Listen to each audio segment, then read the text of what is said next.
जय नमोस्तु तहत्पुं च नन्द्यानन्दिमौ क्षेयनिनन्दिसहा परमितत्त्रिपदिवेन्दिपौ नम्यो सिद्धसुभा गुरुवेशः गुपतिरुई गुपतिज्ञानि सहकार तारणि तरणि समर्थि मुनि गुरु संसार निवा धम्म ज्योतौ जिनवरिनि अर्थति अर्थ है जो है विनाश भव जो ममल ज्ञानि परलो देव को गुरु को धर्म को साक्षी को बारंबार नमस्कार। श्री सिद्ध स्वभाव जी। सिद्ध है सिद्ध स्वभाव देखे न कहीं सुनी न कहीं हित उपजय न कहीं बोले तो ना बोलिए आचार्य सदगुरु तारन आचार्य जी महाराज जी की सिद्ध स्वभाव ग्रंथादिराज की जय। आप तो छत्रवाणी देते हैं ना? आज शुक्रवार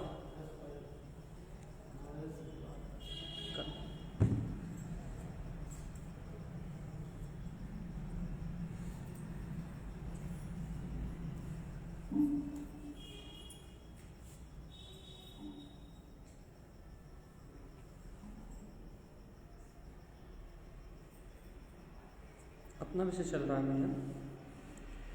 बाधा रहित चोरी रहित चोरी दान ना रुचे अनमोल। आचार्य परमात्मा कह रहे हैं भैया जिस दान में बाधा ना हो बाधा रहे। अच्छा बताओ कौन से दान में बाधा रहती है? जब अपनी परिणतियां राग देश में तन्मय होने होती है, जब शंका में अपनी परिणतियां तन्मय होती है तब बाधा होती है। यदि अपने को मैं गायक तत्व भगवान आत्मा हूँ, सिद्ध स्वरूप चैतन्य तत्व परमात्मा हूँ, यदि ऐसा निशंकता का भाव है तो कौन सी बाधा बताओ? बाधा रहित जब हम पर पर्याय को ग्रहण करने की भावना उत्पन्न करते हैं तो चोरी होती है। चोरी रहित बाधा क्या है? बाधा है राग आदि परिणामों की जो बार बार आड़ लगाता है। मन ही आड़ लगाता है ना। अच्छा आप बताओ, आपसे कह रहे हैं भैया सिद्ध स्वभाव आपके अंतर में है, शाश्वत ध्रुव चेतन शक्ति आपके अंतर में है, अनुभव कर लो। तो सबसे पहला क्या प्रश्न करोगे आप? सबसे पहले क्या होगा भैया कैसे प्रवेश कर लें? क्यों नहीं कर पा रहे? कह रहे भैया मन ही नहीं लगता, मन बाधा डालता है। मन राग की परिणति से द्वेष की परिणति से बाधा डालता है। तो आचार्य भगवान का कहना है कि बाधा रहित और चोरी रहित। चोरी दान ना रुचे अनमोल। चोरी क्या हुआ? दान अपने सिद्ध स्वभाव को रुचता नहीं है। जिस दान में बाधा राग देश की आड़ पेच ना हो, अर्थात मन बुद्धि के प्रपंच ना आए। देखो जीव के साथ समस्या क्या भैया कि जीव जब भी अंतरात्मा की चर्चा सुनता है, सिद्ध स्वभाव की चर्चा सुनता है, अपने ज्ञायक तत्व भगवान आत्मा की चर्चा सुनता है, तो ये अनादिकालीन संस्कारगत ये मन बुद्धि चित्त अहम ये चार प्रकार के जो अंतःकरण है जीव का। अंतःकरण मतलब अंतःकरण।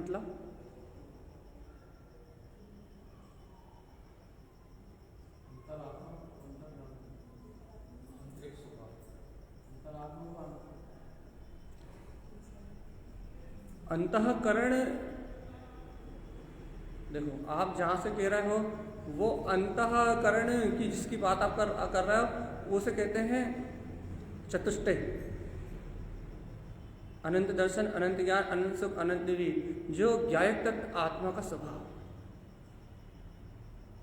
लेकिन अभी जिसे अंतःकरण में कह रहा हूं वो अंतःकरण है मन बुद्धि चित्त अहम, जो प्रति समय टोकते हैं। मन बुद्धि चित्त अहम, ये अध्यात्म की शैली में इन्हें अंतःकरण कहा जाता है कि भैया ये अंतःकरण है। ये अंतःकरण का काम क्या भैया? इन चारों का काम क्या है? मन बुद्धि चित्त अहम, इन चारों का काम है कि जैसी कर्म प्रकृति बंधी है उनके अनुसार परिणमित हो। जैसे जैसे कर्मों के उदय बने हैं उन कर्मों के अनुसार परिणमित होना, ये अंतःकरण का काम है। अब इस अंतःकरण में अंतर चतुष्टय नहीं, अंतःकरण। अंतर चतुष्टय मतलब अनंत दर्शन ज्ञान सुख वीर अनंत आत्मा, शुद्ध आत्मा। अंतःकरण मतलब ये मन बुद्धि चित्त हम बाहर नहीं दिखते। दिख रहा है क्या आपको? बुद्धि बाहर दिख रही है, मन दिख रहा है, अहंकार दिख रहा है, परिणाम रूप भी चलते हैं, ये बाहर दिखाई। तो यहां आचार्य देव कह रहे हैं बाधा रहित, चोरी रहित, चोरी दान ना रुचि अनमोल। आचार्य भगवान का कहना है कि वे जो बाधा रहित है, जो चोरी रहित है, वो दान तो अपना वीतराग सिद्ध स्वभाव ग्रहण करता है, वो प्रतीति तो अपना उपयोग ग्रहण करता है। पात्र सिद्ध स्वभाव की प्रतीति वो अपना पात्र उपयोग ग्रहण करता है, लेकिन कब? जब बाधा रहित हो। काहे की बाधा है भैया? अंतःकरण की। अंतःकरण क्या है? मन बुद्धि चित्त और अहम। ये चार अंतःकरण में ये चार शत्रु हैं। इनमें जो राग आदि विकारी भाव की परिणति चल रही है, पर पर्याय को ग्रहण करने की जो भावना कर चल रही है, वो चोरी। अब आचार्य भगवान कह रहे हैं यदि चोरी दान ना रुचे अनमोल, इस प्रकार की जो टोक लगाते हैं, बुद्धि की जहां टोक लगती है, मन की जहां टोक लगती है, ये चित्त नाना प्रकार की आकृति आकार आकृति में भ्रमित करता है। ये क्या बोलते हैं? अहम, पर पदार्थों में अपनापन करके बैठा है, पर पर्याय को मैं कह रहा है, पर्याय परिणमन में अपनापन करके बैठा है। अब जहां मन बुद्धि की टेक लगी हो, मन बुद्धि चित्त अहम, इनकी टेक लगी हो, आचार्य भगवान कह रहे महाआत्मक अनुभव उत्पन्न नहीं होता। यदि ये आपको टोकते रहेंगे तो आपको सिद्ध स्वभाव की अनुभूति नहीं होगी। और इनका काम है टोकना। ये भी आश्चर्य की बात है, क्योंकि इनका जो संस्कार है ये अपने संस्कार रूप परिणमित होंगे ही। अब आपको बीच का रास्ता निकालना है कि आचार्य भगवान कह रहे हैं कि बाधा रहित चोरी रहित, ना आपको आपके सिद्ध स्वभाव में जाने में कोई बाधा आए और ना आपसे जिनेन्द्र भगवान की आज्ञा का उल्लंघन। आपको बीच का रास्ता चाहिए, बाधा रहित चोरी रहित। अपने ममल स्वभाव का अनुभव करना ना, सिद्ध स्वभाव का अनुभव करना ना, तो आचार्य भगवान कह रहे हैं कोई बाधा नहीं चाहिए और कोई चोरी नहीं चाहिए, और सिद्ध स्वभाव का अनुभव लेके आना। भाई रोकेगा कौन? रोकने वाले चार हैं, आपका अंतःकरण है। क्यों? क्योंकि वो संस्कार अनुसार परिणमित हो रहा है। संस्कार किसे कहते हैं भैया? कर्मों की जो रील है उसी को संस्कार कहते हैं। संस्कार कोई अलग वस्तु नहीं है। ज्ञानावर्णी, दर्शनावर्णी, अंतराय, मोहिनी आदि इन कर्मों के उदय से जो जीव को परिणाम चल रहे हैं, जो जीव का परिणमन चल रहा है, उन्हीं का नाम संस्कार। तो भी संस्कार क्या है? कर्मोदय का परिणमन। कहाँ चलता है? कहाँ चलता है? अंतःकरण में, मन बुद्धि चित्त और अहम। अब संसार में जो भी प्राणी है, सम्यक दर्शन प्रकट कर चुका हो या सम्यक दर्शन को प्रकट करने वाला हो, चारित्र से हीन जो भी प्राणी है, उस जीव को निरंतर ये मन बुद्धि चित्त अहम, ये चार प्रकार के जो अंतःकरण में अपने जो शत्रु बैठे हुए हैं, जो हर समय टोकते हैं कि भैया इतनी अच्छी मंगल में क्या देश ना चल रही है। आचार्य भगवान कह रहे हैं सिद्धे सिद्ध स्वभाव, देखे ना कहीं, सुनी ना कहीं, हे तो जय ना कहीं, बोले तो ना बोले। अरे जिसे संसार में देखना नहीं है, सुनना नहीं है, बोलना नहीं है, वो सिद्ध स्वभाव का साधक जो मात्र सिद्ध स्वभाव की अनुभूति चाहता है, वो सिद्ध स्वभाव का साधक जो अपने सिद्ध स्वभाव को प्राप्त करना चाहता है, तो आचार्य भगवान उसके लिए कह रहे हैं वो ये बिल्कुल बाधा रहित, चोरी रहित, वो ये बिना बाधा के बिना चोरी के अपने ममल स्वभाव में प्रवेश करो। वो अपना स्वभाव है, उसमें काहे की बाधा, उसमें काहे की चोरी, वो तो अपना ज्ञायक तत्व भगवान आत्मा है, अनादि अनंत काल से प्रकाशित हो रहा है। और क्या चोरी दान ना रुचे। याद रखना कि ममल स्वभाव को, अपने सिद्ध स्वभाव को चोरी का दान बिल्कुल नहीं रुचता। अपन सुन ली गुरु महाराज की बात, अब अपन अपना विचार कर रहे हैं कि भैया अपने को टोक कौन रहा है, तो अपने को दिख रहा है कि भाई अंतःकरण टोक रहा है। क्यों टोक रहा है? क्योंकि ये अपनी पूर्व बंधी हुई धारा के अनुसार चल रहा है। अब बताओ, अब आपको बाधा रहे तो चोरी रहित होना कैसे हो?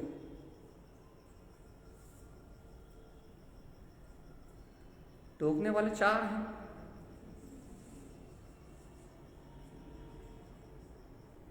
टोकने वाले चार हैं, और आपको इनसे बिल्कुल बाधा रहित रहना है। ना इनको सुनना है, ना इनको समझना है, ना इन्हें हटाने का विकल्प करना है। आपको इन्हें पता भी ना लगे, क्योंकि भैया ये तो सूक्ष्म आत्मा को, अतीन्द्रिय आत्मा को जान ही नहीं सकते। इन्हें पता भी ना लगे, इन्हें खबर भी ना लगे, और आप तत्काल एक बार अपनी शुद्धात्मा अनुभूति करके आ जाओ। इन्हें ज्ञात भी ना हो पाए, कि जहां के तहां बने रहें, ये कर्मोदय रूप जैसे के तैसे परिणमित होते रहें। ये अपनी कर्मोदय रूप परिणमन की धारा में जहां के तहां अविरल, इनकी कर्म रूप धारा है ना, ये अपनी अविरल धारा में निरंतर चलते रहें, और इन्हें पता भी ना लगे, और आप अपने सिद्ध स्वभाव का अनुभव करके आ जाए। इन्हें ज्ञात भी ना हो। कैसे? चलिए बताओ, संभव है? अभी हो जाएगा, कोई बड़ी बात नहीं। घटना आपको कभी भी घट जाएगी। देखो, पहले डराएंगे थोड़ा, अर्क भूले नरक चुड़ी पड़े। यदि इस सिद्ध स्वभाव की अनुभूति को बोले तो नरक जाओ, अभी नरक जैसी वेदना भोगोगे, अभी कसाय रूप परिणमन को भोगोगे, अभी आकुलता व्याकुलता में पूरा जीवन निकल जाए। अर्क भूले नरक छिड़ी पड़े। जहां इस प्रकाशवान चेतन ज्योति शक्ति को भूले, वहीं नरकों जैसी वेदना है, वहीं आकुलता है, वहीं व्याकुलता है, वहीं संसार का क्रंदन है, क्लेश है, मोह है, माया है। पूरा संसार अर्क स्वभाव को भूलने के कारण से। यदि अर्क दृष्टि में है तो भैया 3 काल में भी दुर्गति तो छोड़ो अरे दुर्गति तो छोड़ो, 3 काल में भी तुम्हारा कोई कर्म कुछ बिगाड़ नहीं सकते, कुछ भी नहीं हो सकता। अर्क भूलोगे तो नरक जाओ। तो भैया अर्क को भूलने वाले हो, मैं तो अपनी लिस्ट तो में तो अपन अगले सूत्र में बाद में जाएंगे, लेकिन अभी आचार्य देख के रहे हैं कि बाधा रहे चुपचाप, चारों को पता नहीं लगना चाहिए। ये बात याद रखना, चुपचाप इन 4 को पता नहीं लगना चाहिए, बाधा रहित, क्योंकि आत्म स्वभाव बाधा से बिल्कुल रहित है, बिल्कुल गुपचुप एकदम। देखो अब वाला सूत्र आने वाला है, कहाँ गया वो? चोरी के लिए, देखो ये आएगा फिर, चोरी के लिए, बंदोरी के लिए, चोरी के लिए। जैसे चोर चुपचाप गुपचुप आता है और सारा माल उड़ा के, किसी को पता लगता है? ऐसे आचार्य भगवान कह रहे हैं बाधा रहित, आपको भनक भी ना, इन मन बुद्धि चित्त अहम को भनक भी ना लगे कि आप क्या कर रहे हैं। इनको पता भी नहीं लगे कि आप क्या कर रहे हैं, आपका लक्ष्य क्या है, आपका अहम क्या, आपका एम क्या है, आपको पाना क्या है, आप जा कहां रहे हो, इन्हें पता भी नहीं लगे, क्योंकि इनका काम नहीं है। ये टोकने वाले हैं, ये तो उलझाने वाले हैं, ये तो सिद्ध स्वभाव की अनुभूति में बाधा पहुंचाने वाले हैं। जब तक ये मन बुद्धि चित्त अहम सक्रिय है, जब तक निर्विकल्प आत्म स्वभाव की अनुभूति नहीं हो सकती। और जहां इनका खेल खत्म, वहां जगमगाता हुआ प्रकाशवान चेतन ज्योति सर्व अभ्याली इसी क्षण आनंद परमानंद में प्रकाशित हो रहा है। इसी समय जब तक ये 4 शत्रु टोक रहे हैं, तब तक ही आत्म प्रतीति नहीं आ रही। जब तक ये अंतराय डाल रहे हैं कि भैया कैसे होगा, अरे सिद्ध स्वभाव सामने बैठा कह रहा कैसे होगा, कह रहा है भैया भैया होगा या नहीं होगा, अरे जब तू ही परमात्मा है तो होगा या नहीं होगा, अरे भैया सही में है या नहीं है, अरे जब तू ही प्रकाशमान शक्ति, तू ही जान रहा है, देख रहा है। देखो आप गुरु महाराज कहेंगे समय ज्ञान संयुक्तम, जब तू ही वो ज्ञान में चेतन में शक्ति है, तू ही वो वीतराग तत्व है, तो फिर क्या होगा या क्या नहीं होगा, जान देख कौन रहा है। भैया हम अनुभूति कर पाएंगे या नहीं कर पाएंगे, अरे भगवान आत्मा वो अनुभूति जिसमें होती है, वो अनुभूति तो अनुभूति कर रही है इस समय, अनुभव से रहित है कहाँ, जानना देखना अनुभव नहीं तो क्या कह रहा है ना। मन बुद्धि कहेंगे, ये चित्त कहेगा, ये अहंकार कहेगा कि अब ये पर पर्याय का परिणमन चल रहा है, ये अशुद्ध अवस्था है, स्त्री पर्याय में हो, पुरुष पर्याय में हो, पंचम काल में जन्म लिया है, संयोगी अवस्थाओं में नाना प्रकार के आदि व्याधि उपाधि है। लेकिन भैया आचार्य भगवान कह रहे बाधा रहे, इन्हें पता ही नहीं लगता, ये जानते नहीं आत्मा क्या है, ये जानते नहीं वो परमानंद क्या है, ये जानते नहीं कि वो सूक्ष्म शक्ति क्या है, ये जानते नहीं कि वो चेतन चिंतामणि रत्नाकर, वो वीतराग तत्व, ये प्रकाशवान ज्योति स्वरूप भगवान आत्मा ये है क्या, इन्हें पता ही नहीं, इन्हें परिचय नहीं है उसका। इसलिए ये चिल्लाते हैं कैसे होगा, कब होगा, होगा या नहीं होगा, अरे मैं कर पाऊंगा या नहीं कर पाऊंगा, ये फालतू की बातें ये इसलिए करते हैं कि ये उस शक्ति को जान नहीं सकते। लेकिन भगवान तू तो स्वयं जाननहार है या नहीं, तुझे तो अभी अनुभव हो जाए, वादा रहे। तुझे तो इस समय वो प्रकाशवान चेतन ज्योति झलकती हुई दिखेगी, चोरी रहित, क्योंकि तू तो जिनेन्द्र भगवान का लघुनंदन है ना, जिन भगवान की आज्ञा में चल रहा है ना, पूर्व सहकार सम्यक ज्ञान के सहकार में तेरी आत्म साधना चल रही है ना, सिद्ध स्वभाव को जानता है ना। अरे चोरी दान ना रुचे, अरे पर पर्याय को देखेगा तो आत्म अनुभव होने वाला नहीं है। सारी टेक को हटा के, सारी अड़चनों को हटा के एक बार कहे तो कि मैं गायक तत्व परमात्मा ही अंतरात्मा से कहे तो बस अभ्याली काम खत्म, जो जहां है वहीं प्रकाशित हो जाए, जो जहां है, जो जैसा है वो वहीं प्रकाशित हो उठेगा, जो जैसा जगमगा रहा है चेतन ज्योतिर्मय वो वैसा अनुभव में आ जाए। लेकिन भगवान याद रखना, वादा रहे, ये मत कहना मन क्या कह रहा है, यदि बुद्धि क्या कह रही है, ये मत कहना चित्त में क्या चल रहा है, ये मत कहना कि अभी संयोगी अवस्था में मन बुद्धि चित्त है, ये क्या कह रहा है, पर पर्याय में क्या हो रहा है, इनकी बात मत करना, क्योंकि चोरी दान ना रुचे। ये तुमने जरा से भी पर पर्याय की ओर देखा, अर्थात कर्म आवरण की ओर देखा, क्योंकि आत्मा निरावरण है, बाधा पर्याय में है, ये तुमने थोड़ा सा भी पर पर्याय की ओर देखा, थोड़ा सा भी पर परिणमन की ओर देखा, तो चोरी दान ना रुचे, तो तुम्हें ममल स्वभाव की अनुभूति होने वाली, सिद्ध स्वभावी चैतन्य ज्योति जगमगाता हुआ केवल ज्ञान में प्रकाश, वो तुम्हारे अनुभव में आने वाला है। चोरी का दाम नहीं रुचे, सही बताओ है, अनंत ज्योति स्वरूप प्रकाशित होता हुआ केवल ज्ञान में अपना ममल स्वभाव अपने अंतर है, प्रकाशमान ज्योति स्वरूप है, सिद्ध है, सिद्ध, इसका नाम है भैया तत्व की महिमा। जिनके अंतर से तत्व की महिमा उछलती है, जिनके अंतर से तत्व का बहुमान उछलता है, उनके अंतर से ये आवाज निकलती, वो बाधा रहित, चोरी रहित, उसमें ना मन बुद्धि चित्त अहम की टेक है और ना जिनेन्द्र भगवान की आज्ञा का विरोध है। सर्वज्ञ ने कहा है कि भैया तेरे अंतर सिद्ध स्वरूप है, तो सर्वज्ञ की आज्ञा का विरोध नहीं हो सकता, सर्वज्ञ की आज्ञा का विरोध नहीं हो सकता, सर्वज्ञ की आज्ञा का विरोध नहीं हो सकता।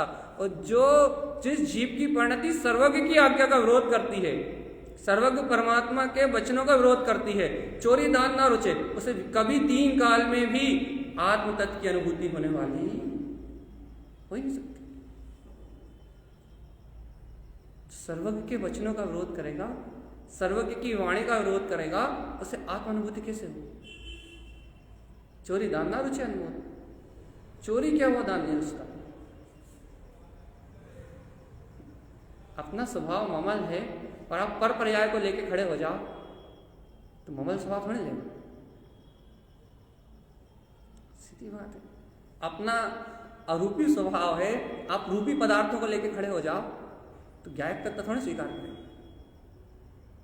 अपन निरावरण ध्रुव चेतन शक्ति है और आप यही गाना गाने लगो कि ज्ञानावरण है, दर्शनावर्णी है, अंतरा है, मोहिनी है, घातिया कर्म है, अघातिया कर्म है। यदि आप यही गाना गाने लगो तो फिर आत्मानुभव कब होगा? क्योंकि अनुभव तो निरावरण शक्ति का अवकाश समल ना का है। अनुभव तो निराकार निरावरण शक्ति का करना है। और यदि हम आवरण ही आवरण की चर्चा करते रहो तो भगवान निरावरण ज्ञायक तत्व भगवान आत्मा की श्रद्धा कब होगी, स्वीकारता कब होगी? देखो अगला सूत्र गुरु महाराज बहुत तेज फटका लगा रहे हैं कि यदि तुम सिद्ध स्वभाव के साधक हो, यदि वास्तव में तुम मोक्ष मार्गी हो, सर्वज्ञ की आज्ञा को स्वीकार करते हो, तो अर्घ भूले नर्क ठुड़ी पड़े। एक क्षण के लिए भी अपनी इस प्रकाशमान जगमगाती हुई चेतन शक्ति का यदि आपके अंतर विस्मरण होता है, एक क्षण के लिए भी यदि सिद्ध स्वभाव को चाहने वाला, ज्ञायक तत्व को चाहने वाला, अरे वीतराग चेतन तत्व को चाहने वाला कोई मुमुक्षु जीव यदि एक क्षण के लिए भी अपनी अंतर आत्मा का विरह करता है तो उसे ऐसा प्रतीत होता है कि नर्क छिड़ी पड़े। तो ये कहाँ नरकों में आ गए, कहाँ कसायों में आ गए, कहाँ विषय भोगों के बीच में आ गए, कहाँ काम वासनाओं के बीच में आ गए। अरे अपना ममल स्वभाव का प्रकाश कितना रुचिकर है, आत्म तत्व की चर्चा कितनी रुचिकर है, इस सर्वज्ञ की वाणी कितनी मीठी है। बाहर में संसारी जीवों के साथ विकता करने में क्या मजा, क्या रस, अज्ञान रूप चिंता करने में क्या आनंद। सर्वज्ञ की वाणी कितनी मीठी है या नहीं? सर्वज्ञ के वचन कितने अमृत में है, कितना अतुलित आत्मिक आनंद बरसा रहे हैं। कह रहे हैं कि सिद्ध स्वभाव की रुचि रखने वाला वह साधक इस बात को, इस अनुभव को ले चुका है कि सर्वज्ञ के वचनों में कितना आनंद है। तो अर्घ भूले नर्क खड़ी पड़े, उसे पता है यदि एक क्षण के लिए भी अर्घ स्वभाव का विस्मरण हुआ, एक क्षण के लिए भी अपनी आत्मशक्ति को भूले, एक क्षण के लिए भी यदि वस्तु स्वभाव का अपने अंतर से बोध गया तो भैया नरकों जैसी वेदना है। हर समय कर्म चारों तरफ से लूट रहे हैं, अनंत आश्रय बंद हो रहा है। क्षण भर के लिए भूले, अर्घ भूले, थोड़ी देर के लिए भी आत्मा का विस्मरण किया, थोड़ी देर के लिए भी कसायों का साथ दिया तो भैया नर्क गिर पड़े। नरकों जैसी वेदना, अकुलता है, चिंताएं हैं, उलझने हैं, व्यर्थ के आत्रोध ध्यान है, व्यर्थ की सल्ले हैं। तो भैया इन आत्रोध ध्यान सल्लियों को करके कहाँ जाओगे चेतन आत्मा? वर्तमान में नरकों जैसे दुख हैं, चिंताओं के सूल चुभ रहे हैं, और भैया ये चिंताओं की चिता में जल के जाना तो आखिर दुर्गति है ना, जाना तो दुर्गति में ही है ना।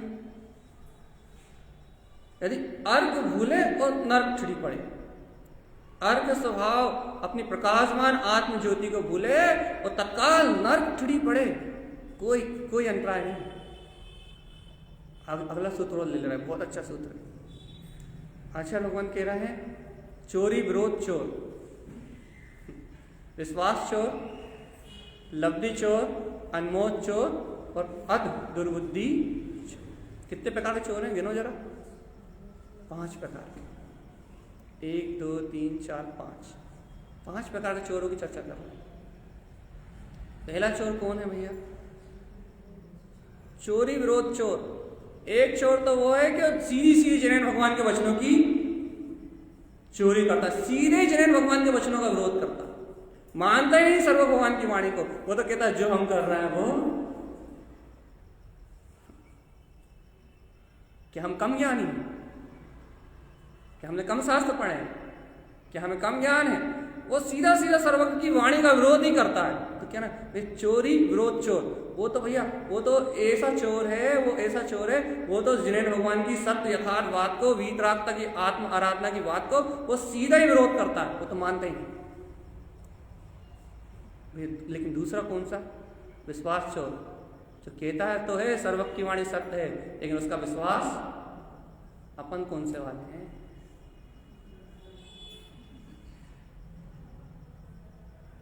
पहला वाला तो खैर अपन अपने आप को कह दे रहा है, चलो पहले वाले अपन नहीं, इन दूसरे वाले एक तो सीधे खड़ी भाषा में कह देता कि सर्वज्ञ जो कह रहे होंगे हमें दुकान चलाने में आनंद आता है, छुट्टी, उसे तो कोई मतलब ही नहीं। तो उन्होंने कह दिया वो तो चोरी विरोध चोर, वो तो सीधे सर्वज्ञ के वस्तु स्वरूप का विरोध करेगा, वो तो कहेगा कर्ता धर्ता जगत का स्वामी, पुत्र परिवार को पालने वाला, ये सारी व्यवस्था को चलाने वाला मैं। सर्वज्ञ जाने, सर्वज्ञ का काम जाने, सर्वज्ञ जाने, सर्वज्ञ भगवान की देश ना जाने, हमें कुछ लेना देना। चलो भाई, उसमें तो अपना नाम है या नहीं? उसमें तो नहीं। विश्वास चोर दूसरे वाले में है या नहीं?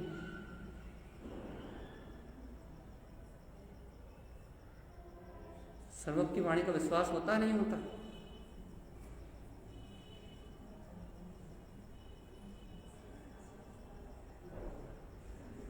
सर्वज्ञ कह रहा है ऐसी समय तो सिद्ध स्वरूप भगवान आत्मा है, प्रकाशवान केवल ज्ञान स्वरूप है। इस समय तेरे अंतर में तेरा अनंत प्रकाश है। अरे तो जन्म मरण करने वाला, ये जड़ पदार्थों के भोगों के पीछे भागने वाला, ये तेरा परिणाम थोड़ी ना है। तू तो ज्ञायक तत्व भगवान आत्मा है, तुझमें ये सारे आवरण भाव कहाँ? सर्वज्ञ की वाणी का विश्वास होता है? चलो भैया, यदि आप कह रहे हो विश्वास भी होता है लेकिन लब्धि चोर, यहां तो फेल होनी पड़ेगा। प्राप्त है ये जिनेन्द्र भगवान की वाणी, पुरुषार्थ करने की सामर्थ्य है, इस समय अनुभूति करने की सामर्थ्य है, इस समय उपयोग को अपने स्वभाव में लगाने की सामर्थ्य है, लेकिन भैया सामने लब्धि होते हुए भी उस लब्धि की चोरी कर रहा है। सर्व भगवान की वाणी है, जिनेन्द्र भगवान का उपदेश चल रहा है, सर्वदेव आत्म कल्याण की वार्ता सुना रहे हैं, लब्धि चोर पुरुषार्थ सामर्थ्य होते हुए भी, लेकिन भैया खुद पुरुषार्थ नहीं कर रहा, साधना नहीं कर रहा, बल्कि लब्धि की चोरी कर रहा। देश में लब्धि मिल रही नहीं मिल रही?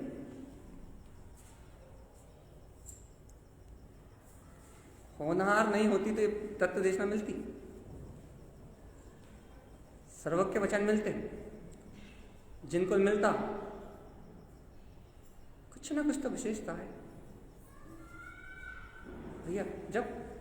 जब तुम सर्वज्ञ की वाणी का विरोध नहीं करते, सर्वज्ञ की वाणी का विश्वास करते हो, तो लब्धि चोर इसका अर्थ यह है कि विश्वास भी करते हो और विरोध भी नहीं करते, तो इसका मतलब यह कि पुरुषार्थ लब्धि की चोरी करते हो, विश्वास नहीं करते। विश्वास तो है, कैसा कहता भैया हमें सर्वज्ञ की बात सत्य है, ध्रुव है, प्रमाण है, ये तो कहते हो भैया, लेकिन लब्धि चोर वर्तमान में पुरुषार्थ करने के नाम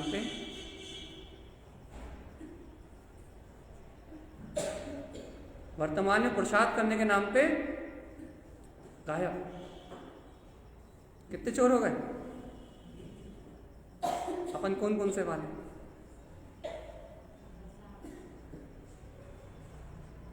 कौन सा वाले हैं अपन? हैं? तीसरे वाले। सही से बता दो, पहले वाला कौन कौन है? पहला वाला कोई भी नहीं, दूसरे वाला, दूसरे वाले भी नहीं, ये तो रिकॉर्ड टूट रहा भैया। अब तीसरे वाले में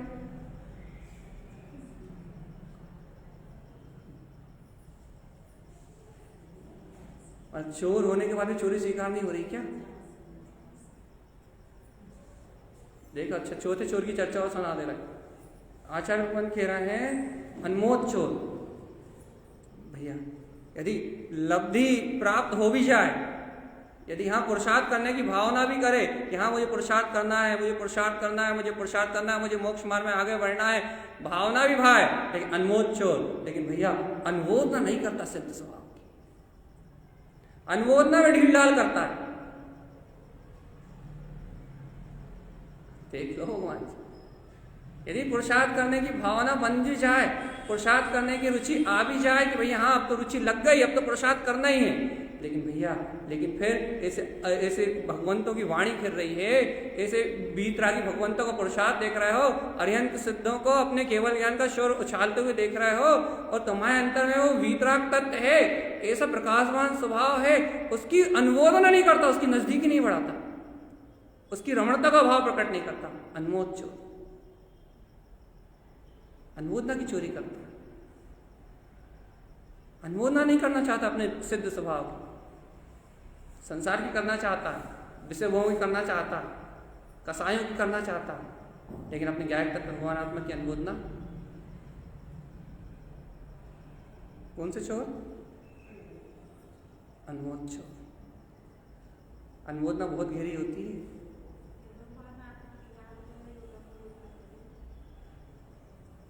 वो तो स्मरण है।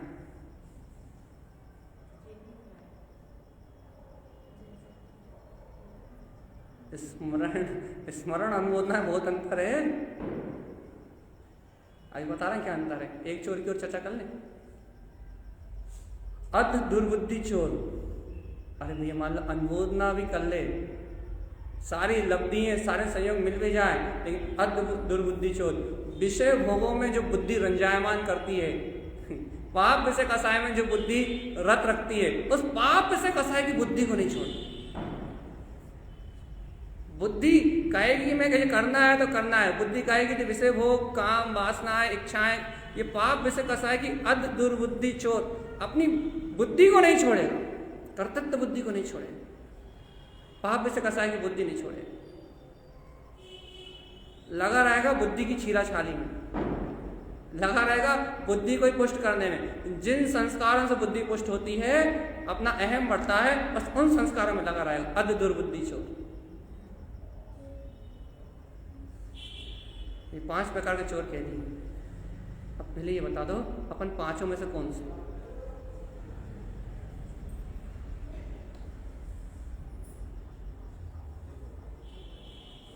पांचों?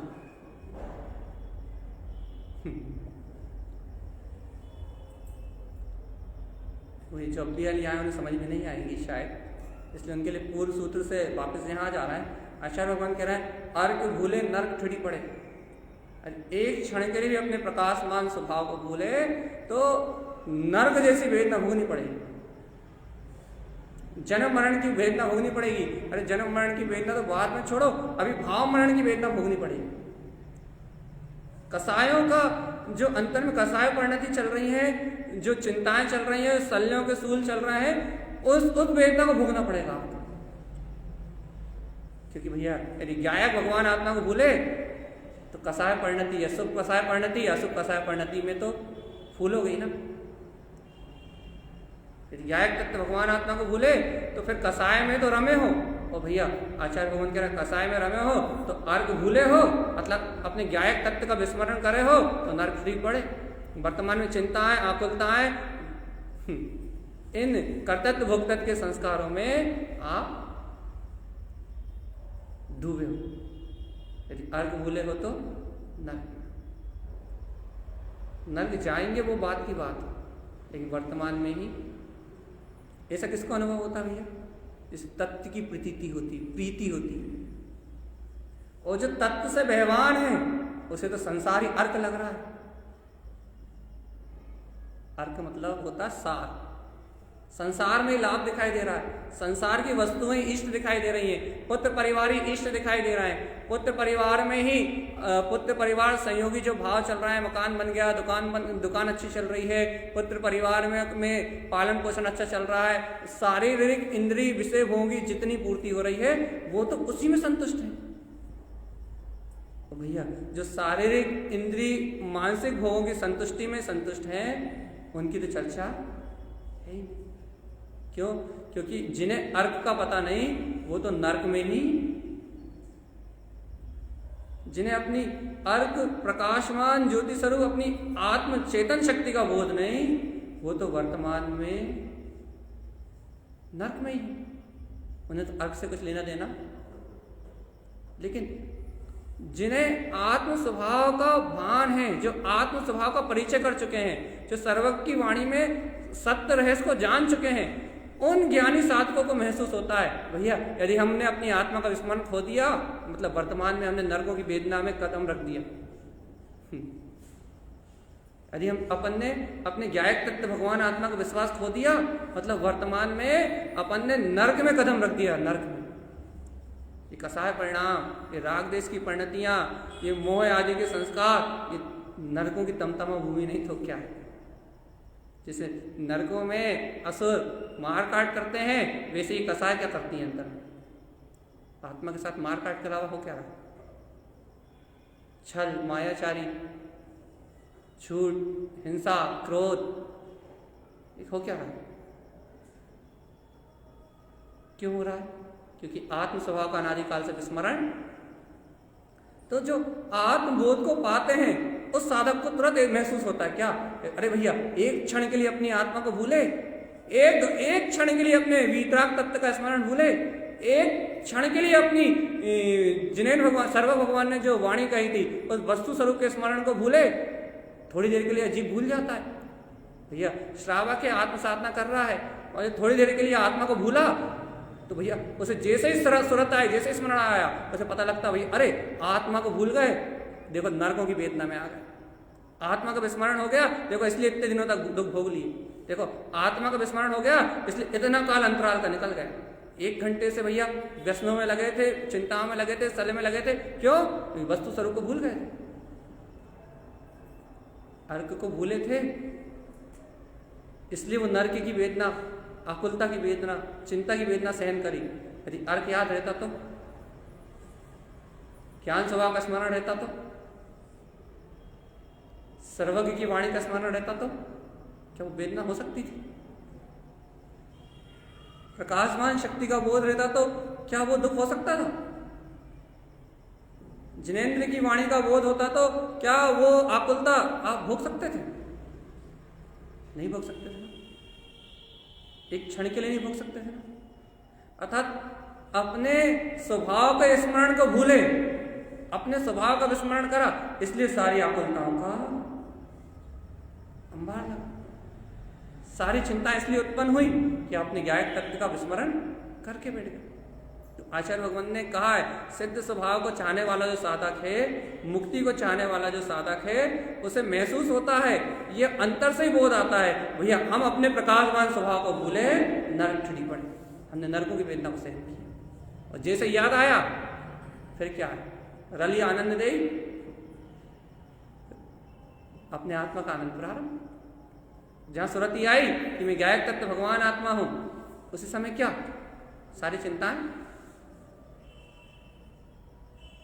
रली आनंद दे, तत्काल सुख, तत्काल शांति, तत्काल पर पर्यायों से भिन्नता, तत्काल सारी चिंताओं से मुक्ति, तत्काल तुरंत आत्म स्वभाव का स्मरण आते ही, सर्वज्ञ के वचनों का स्मरण आते ही तत्काल तत्काल तत्काल रली आनंद, आत्मिक आनंद की शुरुआत हो जाती। तब गुरु महाराज से कोई ने पूछा कि गुरु महाराज ये अर्क स्वभाव को भूलते ही क्यों हैं, आप कारण बताओ। तो उन्होंने 5 कारण बता दिए नीचे।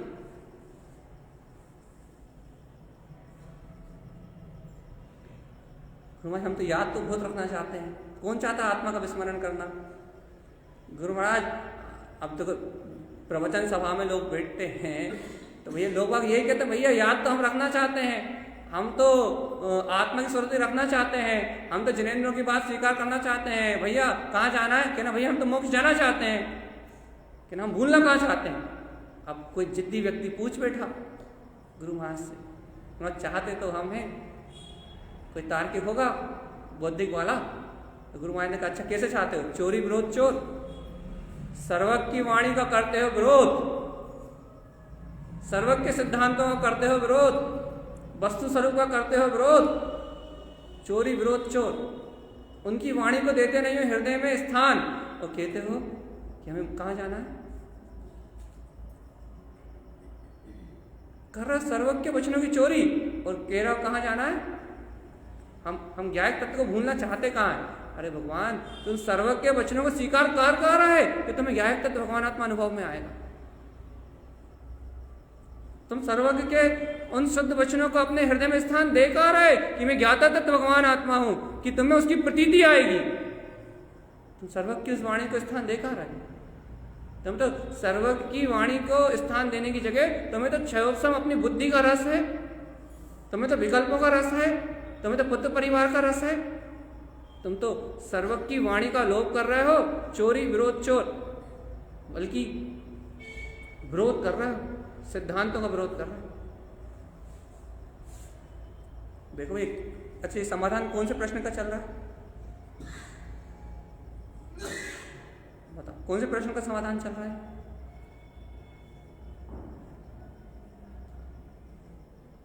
कौन से प्रश्न का समाधान चल रहा है।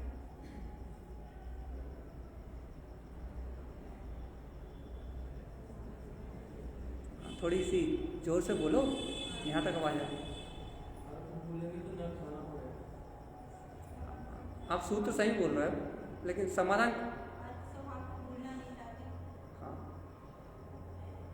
एक तार्किक व्यक्ति कहने लगा कि गुरु महाराज हम अर्क स्वभाव, अरे आत्मा किसको बुरा लगता है, सबको अच्छा लगता है। हम आत्म अनुभव करना तो चाहते हैं लेकिन होता नहीं है। आप सिद्ध स्वभाव की चर्चा कर रहे हो, अर्क स्वभाव की चर्चा कर रहे हो, भैया अर्क स्वभाव का अनुभव करना तो चाहते हैं लेकिन होता नहीं है। अब तर्क कर बैठा गुरु महाराज से, तो उन्होंने कहा रुक जा, हम बता रहे हैं क्या। चोरी विरोध चोर, भैया सर्वज्ञ के सिद्धांतों का विरोध करते हो, उनके वचनों की चोरी करते हो, और क्या कहते हो कि मोक्ष जाना है 3 काल में संभव। कहने गुरु महाराज नहीं, हम विश्वास तो करते हैं।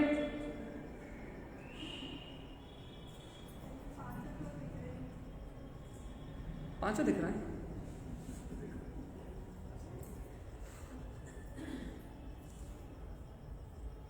यदि चोरी करते हो और भैया ये चोरी नहीं करते, भैया हम चोरी तो नहीं करते, हम तो सर्वज्ञ के वचनों को हृदय में स्थान देते हैं। कहने लगे ठीक है, यदि स्वीकार करने की बात कर रहे हो तो विश्वास छोड़, फिर तुम विश्वास नहीं करते हो, तभी तो अनुभव नहीं हो। विश्वास छोड़, तुम विश्वास नहीं करते, तुम्हारे विश्वास में कमी है।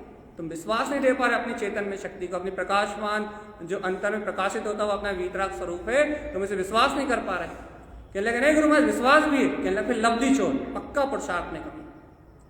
सामने सर्वज्ञ की वाणी फिर रही है। जिनेन्द्र भगवान स्वयं कह रहे हैं कि तू सिद्ध स्वरूपी भगवान आत्मा ज्ञायक तत्व है। वो स्वयं कह रहे हैं कि तू मन बुद्धि चित्त अहम से भिन्न है। वो स्वयं कह रहे हैं कि सारा पुद्गल पदार्थ का परिणाम भिन्न है और तू ज्ञायक तत्व भगवान आत्मा भिन्न है। वो स्वयं कह रहे हैं लब्धि, स्वयं तुम्हारी काल लब्धि होनहार स्वयं तुमसे चिल्ला चिल्ला के कह रही है, तुम्हारा उपादान तुमसे चिल्ला चिल्ला के कह रहा है। गुरुदेव तारण तरण देव की वाणी सिद्ध स्वभाव ग्रंथाधिराज तुमसे जता जता के कह रहा है कि सिद्ध है सिद्ध स्वभाव, तुम अर्घ प्रकाशवान ज्योति स्वरूप भगवान आत्मा हो, तो तुम पक्का लब्धि चोर। भैया लब्धि चोर, पुरुषार्थ नहीं करना चाहते, अपने सामर्थ्य को छुपा रहे हो। अनुभव तो कर सकते हो, दृढ़ता तो ला सकते हो, लब्धि छोड़। लेकिन भैया ऐसी आत्म सामर्थ्य होने के बाद भी दुकान में मन लगता है, चौके में मन लगता है, टीवी में मन लगता है, मोबाइल में मन लगता है, भी कथा में मन लगता है, लेकिन भैया आत्मा का पुरुषार्थ करने में मन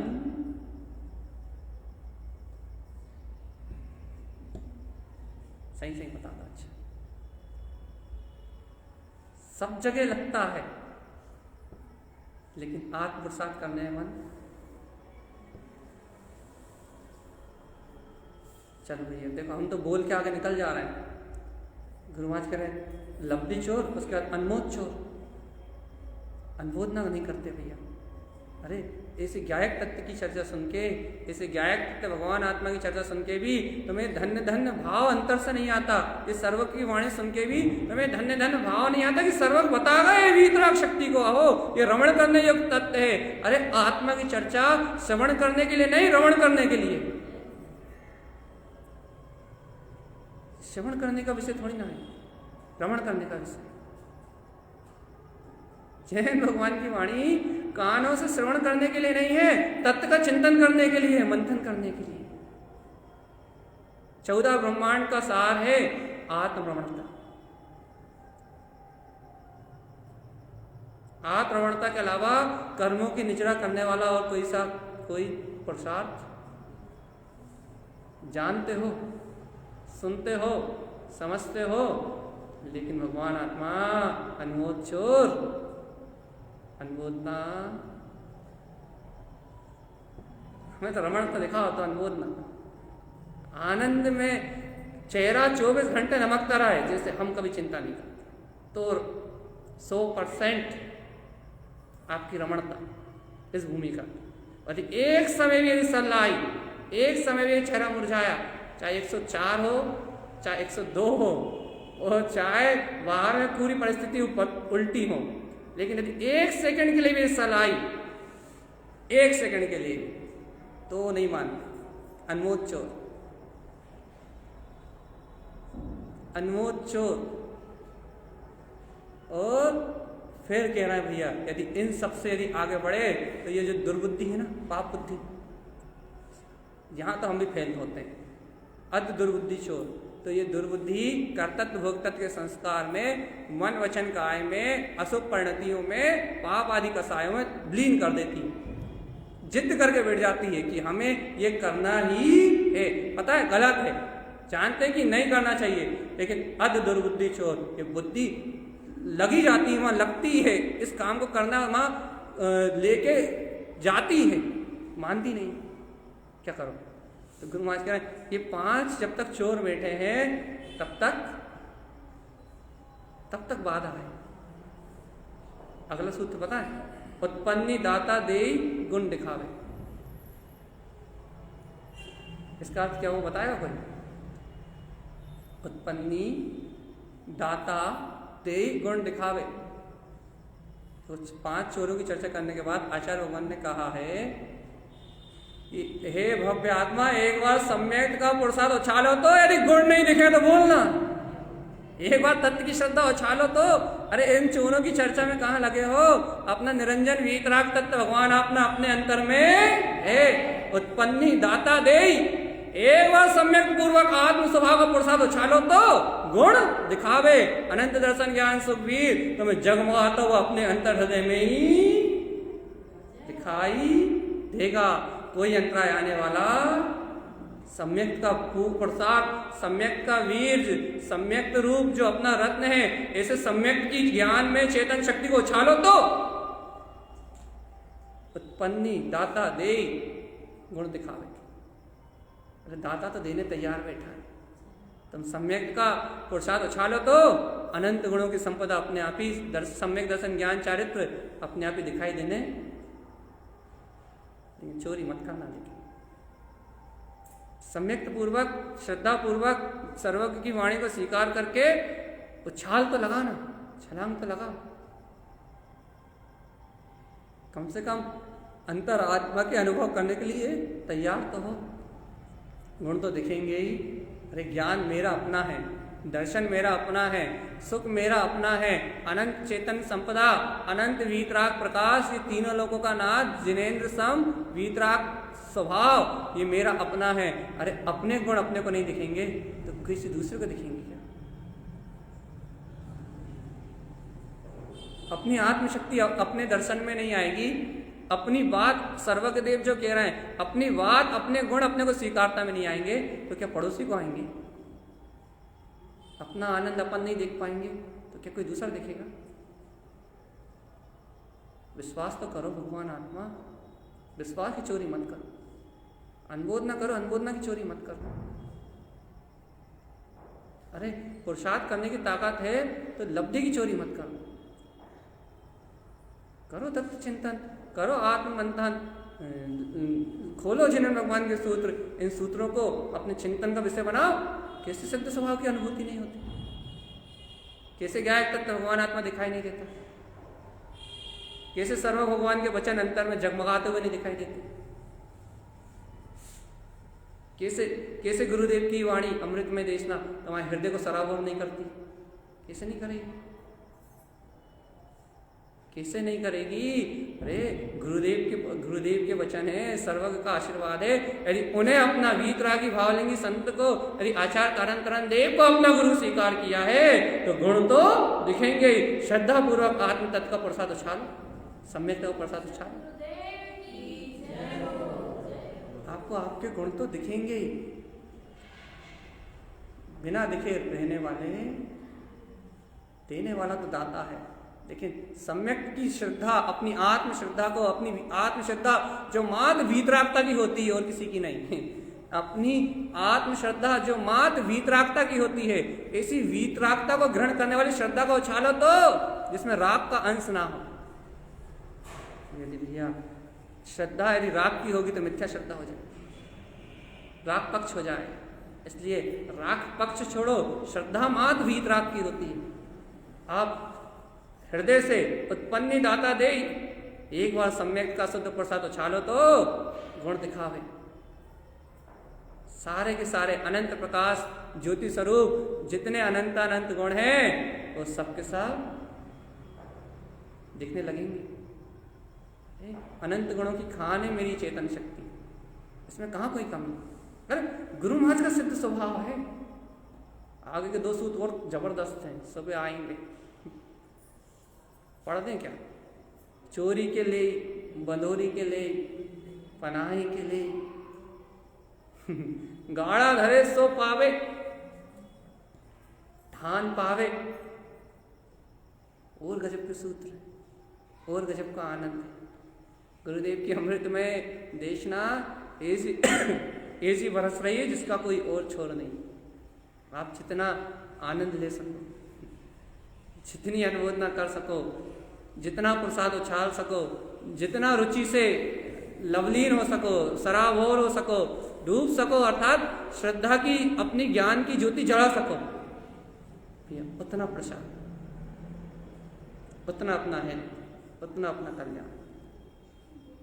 अरे गुरुदेव के अमृत में वचन है, कितना अच्छे से कह रहा है भैया। मूल सूत्र इस वांछना का ये है, अर्क भूले नरक पड़े। क्षण भर के लिए भी यदि आप अपनी शक्ति को भूलते हो तो आप ही दुख महसूस करते हो, कोई दूसरा नहीं। इस बात को याद रखना। आत्मा का स्मरण करके, ज्ञान स्वभाव का स्मरण करके, गुरुदेव की वाणी का विस्मरण करके अपन किसी दूसरे को दुखी नहीं करते, कोई दूसरा परेशान नहीं होता, कोई दूसरा दुखी नहीं होता। अपन अपनी अर्क में प्रकाशमान ज्योति शक्ति, अपनी शुद्धात्म शक्ति को भूल के दुखी अपन ही होते हैं। अपन अपने गायक स्वभाव, अपने सर्वशक्तिमान अनंत वीर के धारी, अपने केवल ज्ञान स्वभाव को भूल के दुखी अपन ही होते हैं। जब भी अपन अपना विस्मरण करते हैं तो आकुलता अपने को होती है, किसी दूसरे का तो कुछ भी बिगड़ता। इसलिए भैया जब बिगाड़ अपना ही होता है, अपने साथ अत्याचार क्यों? जब बिगाड़ अपना स्वयं का ही होता है, जब आकुलता स्वयं अपने को ही होती है, जब दुर्गतियां स्वयं अपने को भोगनी पड़ती हैं, जब चिंताओं से, आकुलताओं से, जब सारी की सारी उलझनें अपने को ही होती हैं, भैया अपने आप के साथ ये अपने आप के साथ ये अत्याचार क्यों? अरे अपन तो चींटी को नहीं मारते, अपनी आत्मा को कैसे भाव मरण में छोड़ देते है? नहीं, अपन तो पानी में जो एक इंद्रिय सूक्ष्म जीव है उनकी भी विंछानी करते हैं भगवान जी कि उन जीवों को जरा सा भी वेदना। इतना इतना उत्तम क्षमा का भाव कहा है, लेकिन उत्तम क्षमा कही है, पहले खुद को तो दया कर लो भगवान आत्मा। 6 काय के जीवों की दया के साथ साथ इस शरीर के अंदर में भी वही जीव है जिन्हें तुम वहां बचा रहे हो। इसकी भी तो सुरक्षा कर लो, इसका भी तो स्मरण कर लो, इसका भी थोड़ा सा बोध कर लो। ये भी तो वही है जो पानी में से बचा रहे हो, तुम निकाल रहे हो उसकी सुरक्षा, और इसको कचरे के डब्बे में फेंक देते हो, है ना? मरे विकल्पों में, कसायों में जले, चिंताओं में उलझा रहे, आकुलताओं में फंसा रहे, नाना प्रकार की कर्तव्य भोक्तव्य की धारणाओं में जलता रहे, सलियों के सूल रूप इन चिंताओं की चिता में जलता रहे, इसको छोड़ देते हो, इसको परेशान होने के लिए छोड़ देते हो और उनकी छान छान के विंछानी कर करके बिल्कुल रक्षा करते हो। उनकी रक्षा करना अच्छी बात है, वो तो धन्य भाग जिनको मिला। लेकिन भैया इसको प्रताड़ित करना, ये कौन सा न्याय है? ये कौन सा न्याय है? उसकी सुरक्षा को हम बुरा नहीं कह रहे, उसकी सुरक्षा करना अच्छी बात है, शुभ परिणाम, सदगति का कारण बनेगा। लेकिन इसको प्रताड़ित करना, आत्मा को भूलना, सर्वज्ञ के वचनों को भूल के चिंताओं में लगे रहना, आकुलता में लगे रहना, उठा पटक में पूरा दिन निकल जाना, एक घड़ी के लिए आत्मस्मरण ना होना, ये इसके परिणाम कौन भोगेगा? और भोग रहा है आत्मा वर्तमान में, अनंत कर्मों के त्रासदी भोग रहा है और अनंत आश्रय बंद करके अनंत दुर्गति का, अनंत संसार का बंध मान रहा। भगवान जी अभी तो इतनी हालत खराब है, पंचम काल में मनुष्य भाव इतना पुण्यदेव होने के बाद तो इतनी आकुलता है, पर दुर्गति चले गए तो फिर क्या होगा? फिर कौन बचा रहा है? यहाँ तो जिनवाणी कम से कम सुना तो रही है, वहां तो कोई सुनाने वाला भी। इसलिए एक संकल्प ले लो भैया, अर्क को नहीं भूलेंगे, दुनिया माता पिता पुत्र परिवार सब भूल जाए तो भूल जाए, लेकिन अर्क को भूलना इतनी बड़ी गलती अब होने वाली। अपने आप को कलेशित नहीं करेंगे, अपने आप को दुखी नहीं करेंगे, अपने आप को आकुलता में नहीं ले जाएंगे, अपने आप को चिंताओं में नहीं ले जाएंगे।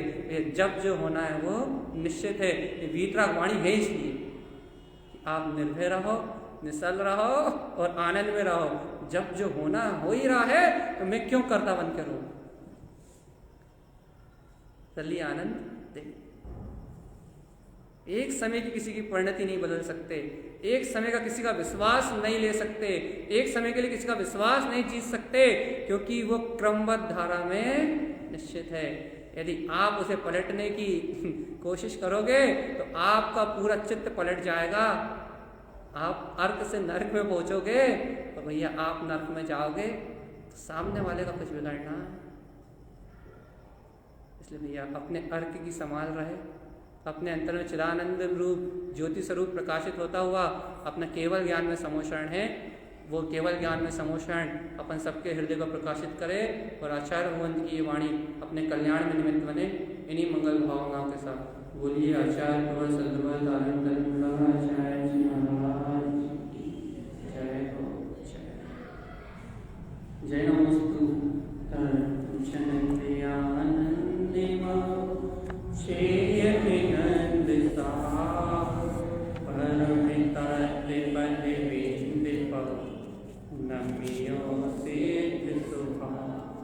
गुरुवेश